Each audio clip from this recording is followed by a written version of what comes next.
Luxury, elegant, and cozy with lots of amenities like 24 hours compound security,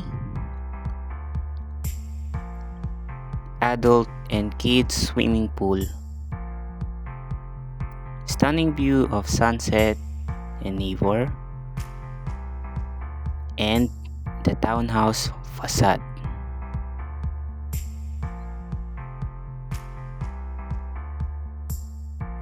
Dito nyo lamang yan makikita malapit sa Don Alejandro, Quezon City.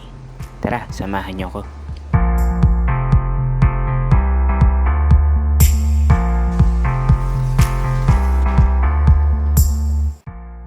Ito nga po pala yung ating 2-car garage na kasya ang pickup truck at sedan na sasakyan. Very spacious and sa harap ng unit ay may space pa para sa inyong third car. Tara, pasok tayo. Upon entering ng unit, ito nga pala yung ating powder room and on the other side ay yung ating staff room na meron ng sariling toilet and bath.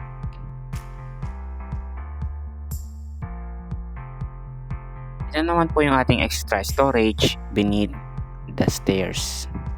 At sa kitchen side naman, makikita natin ang long granite countertop na may stainless faucet and sink na rin. And meron na rin po tayong mga cob lights sa taas. Drawers for our utensils and cabinets para sa ating groceries and stock. Soft hinge na rin po ang gamit sa cabinet para hindi kayo magulat sa pagsara. And tara, dito naman tayo sa side na to. As you can see, white paint and shiny porcelain tiles ang gamit sa unit na to, kaya pansin nyo, napakaganda ng pasok ng plenty natural light sa mismong unit. Open and high ceiling na din siya. And dito naman yung ating setback sa ating property na tanaw ang isa sa amenities na meron ang unit na to. So para pumasok na rin yung sariwang hangin dito sa unit. Tara, sa second floor naman tayo. Ito naman ang ating living space at grabe, dito mo talaga makikita yung lawak ng bahay at the same time yung pasok ng natural lights dito sa unit.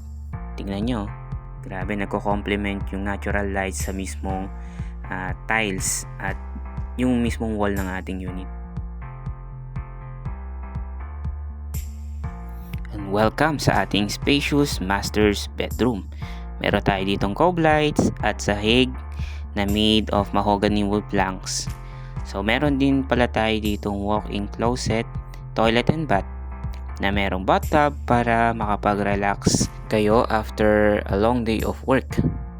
Meron din po tayo dyang shower enclosure at overhead shower, lavatory and toilet bowl. So done na po tayo sa master's bedroom dito sa second floor. So tara, akyat naman tayo.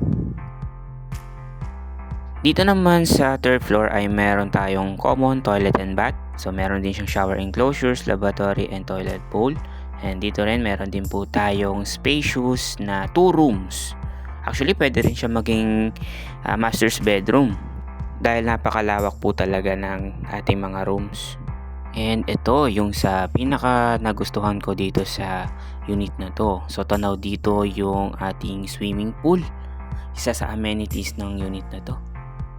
And doon naman sa kabila yung ating master's bedroom sa third floor. So almost the same lang din naman siya ng design ng ating master's bedroom sa second floor. So as you can see, meron din siyang wood planks, mahogany wood planks dito sa sahig at meron din po siyang walk-in closet at yung kanyang toilet and bath. At ang pinagkaiba niya lang po is wala po siyang bathtub dito. Tara, taas naman tayo. Okay, so nandito na po tayo sa last part which is the 4th floor. As you can see, very spacious siya at multi-purpose na po siya. Pwede nyo po siyang gawing office at ano naman po gusto nyo gawin na layout dito sa 4th floor. At ito po yung view ng ating neighbor. Very peaceful po talaga siya. If you have any questions or inquiries, you can follow us on TikTok, YouTube, and Facebook or contact us in this number. This is JB Orpiana, your real estate salesperson from Homo Vice Taunus, Manila. See you next time. Bye-bye.